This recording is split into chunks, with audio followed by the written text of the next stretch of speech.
할렐루야. 11월 21일 화요일 원포인트 큐티 가운데 오신 여러분들을 주님의 이름으로 사랑하고 축복합니다. 오늘 하나님께서 우리에게 주신 말씀은 창세기 24장 61절에서 67절까지의 말씀입니다. 창세기 24장 61절에서 67절까지의 말씀 다 같이 한 목소리로 읽도록 하겠습니다. 리브가가 일어나 여자 종들과 함께 낙타를 타고 그 사람을 따라가니 그 종이 리브가를 데리고 가니라. 그때 이삭이 부엘라 헤로이에서 왔으니 그가 네게부 지역에 거주하였습니다. 이삭이 저물 때에 들에 나가 묵상하다가 눈을 들어 보매 낙타들이 오는지라. 리브가가 눈을 들어 이삭을 바라보고 낙타에서 내려 종에게 말하되 들에서 배회하다가 우리에게로 마주오는 자가 누구냐. 종이 이르되 이는 내 주인이니이다. 리브가가 너울을 가지고 자기 얼굴을 가리더라. 종이 그 행한 일을 다 이삭에게 아뢰매 이삭이 리브가를 인도하여 그의 어머니 사라의 장막으로 드리고 그를 맞이하여 아내로 삼고 사랑하였으니 이삭이 그의 어머니를 장례한 후에 위로를 얻었더라. 아멘. 이 시간 믿음의 세대교체라는 제목으로 담임 목사님께서 큐티 인도해 주시겠습니다. 할렐루야. 자, 우리 오늘 11월 21일 화요일 우리가 창세기를 다시 이어서 말씀을 묵상합니다.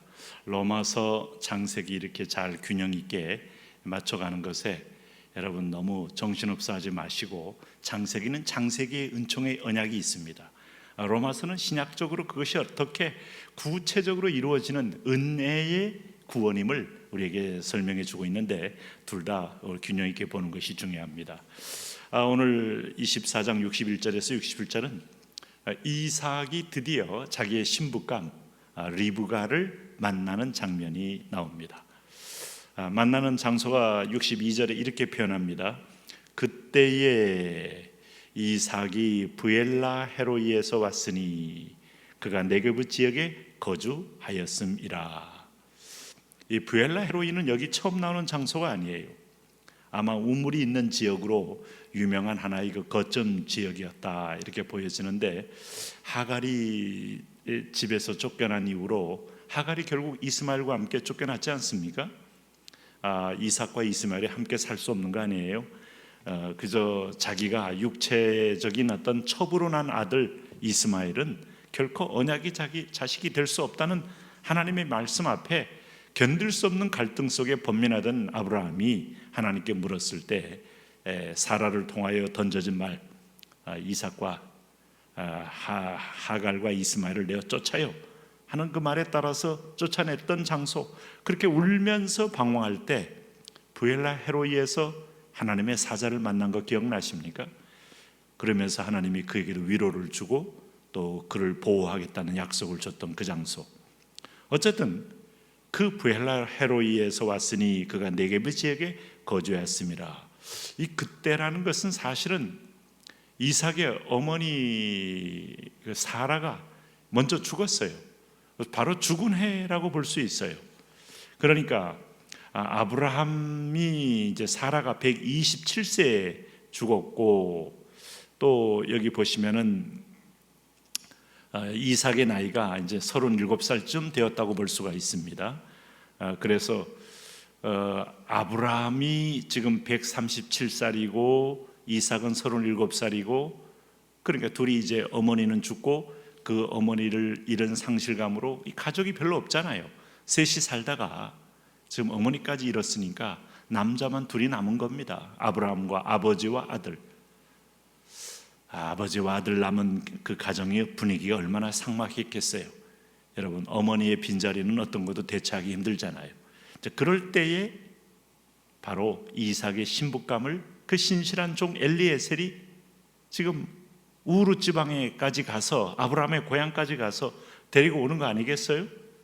그럴 때에 63절 보세요. 이삭이 저물 때에 들에 나가 묵상하다가, 뭐 대단한 묵상했을까요? 아마 신부감을 많이 묵상했을 겁니다. 과연 어떤 여인이 올까? 어떻게 생겼을까? 과연 내가 마음에 들까? 아니면 또 내가 원하는 스타일일까? 막 이모저모로 묵상하면서 또 기도를 하다가 묵상을 하다가, 또 아버지와 자기밖에 없는 이 집안을 보면서 이 집안에 도움이 되는 여자가 들어와야 할 터인데 하는 묵상까지 하다가 드디어 가만히 있을 수 없는 거죠. 그러니 지금 오늘 37살, 뭐 요즘 말하면 노총각의 지금 마음 깊은 어떤 조바심도 읽을 수 있는 겁니다. 눈을 들어보매 낙타들이 오는지라. 드디어 뭐 눈에 금방 띄는 거죠. 나흘이 저물어 어둑어둑해져도 지금 목이 빠져라고 기다리는데 이게 안 보이겠습니까? 그래서 64절 보세요. 리브가가 눈을 들어 이삭을 바라보고 낙타에서 내려. 드디어 이제 나의 신부감 되는 리브가가 눈을 들어 이삭을 바라보고 낙타에서 내렸다는 거 아니에요? 이 순간에 정말 여러분 얼마나 설레임이 있었겠습니까? 신랑과 신부로 만나는 거 아닙니까 지금? 그랬을 때 65절에 종에게 말하되 들에서 배회하다가 우리에게로 마주오는 자가 누구냐? 종이 이르되 이는 내 주인이니이다. 리브가가 너울을 가지고 자기 얼굴을 가리더라. 아직은 해가 저물어서 얼굴을 면상을 바로 볼 수는 없었어요. 근데 여기 리브가가 볼 때도 이삭은 지금 조금 안절부절하는 모습이에요. 들에서 배회하는 것이 보였던 거예요. 설레음과 기대와 또 기대가 컸겠죠.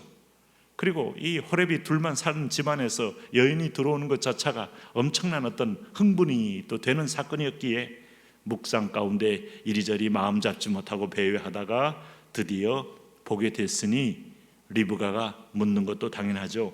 저 배회하다가 우리에게 마주오는 자가 누구냐라고 묻게 되니까 내 주인입니다 하고 이제 대답을 하게 되니 이제 고대 근동의 여인들은 결혼 전에 얼굴을 이렇게 너울로 가리게 돼 있습니다. 뭐 요즘도 면사포 쓰는 게 바로 그 전통과 비슷하다고 할 수 있겠어요. 그러면서 66절에 종이 그 행한 일을 다 이삭에게 아뢰매. 엘레셀은 참으로 충성된 종이에요. 아버지 아브라함의 이 약속을 또 언약을 따라서 고향까지 가서 자기가 라반의 그 융숭한 대접을 뒤로 한 채 자기가 온 이유를 먼저 얘기하고 대답을 듣고 그리고 답을 얻은 다음에야 그 집에 이제 대접도 받고 그리고 선물도 주고 뭐 밤도 지나지 않고 유숙하지도 않고 그저 데리고 주인의 마음에 빨리 시원케 하기 위해서 열심히 온 걸 보니까 보통 신실한 종이 아니죠. 그럴 때 드디어 67절에 보십시오. 이삭이 리브가를 인도하여 그의 어머니 사라의 장막으로 드리고, 사라의 장막은 어머니가 거했던 여인의 장막을 말합니다. 어머니는 비어 있어요. 어머니는 이미 떠났어요. 그들에게는 슬픔이 아직도 젖어 있어요. 바로 그 자리에 하나님은 새로운 소망의 여인 리브가를 그의 아내로 맞게 장막 안에 들여보낸 걸 보니까 만나고 떠나고 떠날 때 아픔을 또 새로운 만남으로 기쁨으로 채우고 이 하나님의 사랑을 볼 수 있어요. 인간이 이 땅에 나그네로 와서 죄를 범한 이후에 죽음을 피할 수는 없지만 또 새로운 생명이 탄생되면서 희망의 웃음을 웃을 수 있게 하시는 하나님. 심지어는 아우슈비츠 수용소에 끌려가는 유대인들 가운데도 그 엄청난 기차 안에서 화물차 안에서 출산한 사람도 있고, 우리 고려인 가운데도 그런 스토리가 많이 있지 않습니까? 이 스탈린이 이 극동에서 저 중앙아시아로 정말 몇 달을 기차로 끌고 갈 때 물도 안 주고 먹을 것도 안 줘서 수많은 사람이 죽어도 나가고 그 고통 가운데 있었지만 그 안에서 또 새로운 생명이 잉태되는 역사도 있었다는 거죠. 이와 같이 여기도 보니까 어머니 사라의 장막에 리브가가 들어감으로 새로운 여주인을 만났다 이겁니다. 그렇게 해서 어떻게 된 겁니까? 그를 맞이하여 아내로 삼고 사랑하였으니, 그러니까 이삭도 어려운 그 여정의 여인을 데리고 왔는데 마음에 안 드는 게 아니었고 마음에 들었다는 거죠. 이게 하나님의 은혜입니다. 오늘날에도 이렇게 결혼을 한다면 얼마나 좋겠습니까? 네? 사니 못 사니 하고 이렇게 우리가 등을 지고 하는 경우가 너무 많은데, 이렇게 기도만 하고 하나님께 의탁했더니 하나님이 중매장이가 되셔서 정말 엘리에셀의 기도대로 그대로 자기한테 물을 주고 자기의 낙타에게도 물을 주는 마음씨 곱고 아리따운 여인이었다는 거 아니겠어요? 이삭의 마음에 안 들 리가 없죠. 그래서 아내로 삼고 사랑하였으니 어머니가 떠난 자리에 깊은 위로를, 아마 어머니의 사랑 모성애와 이성애를 같이 받았다고 봅니다. 이삭이 그의 어머니를 장례한 후에 위로를 얻었더라.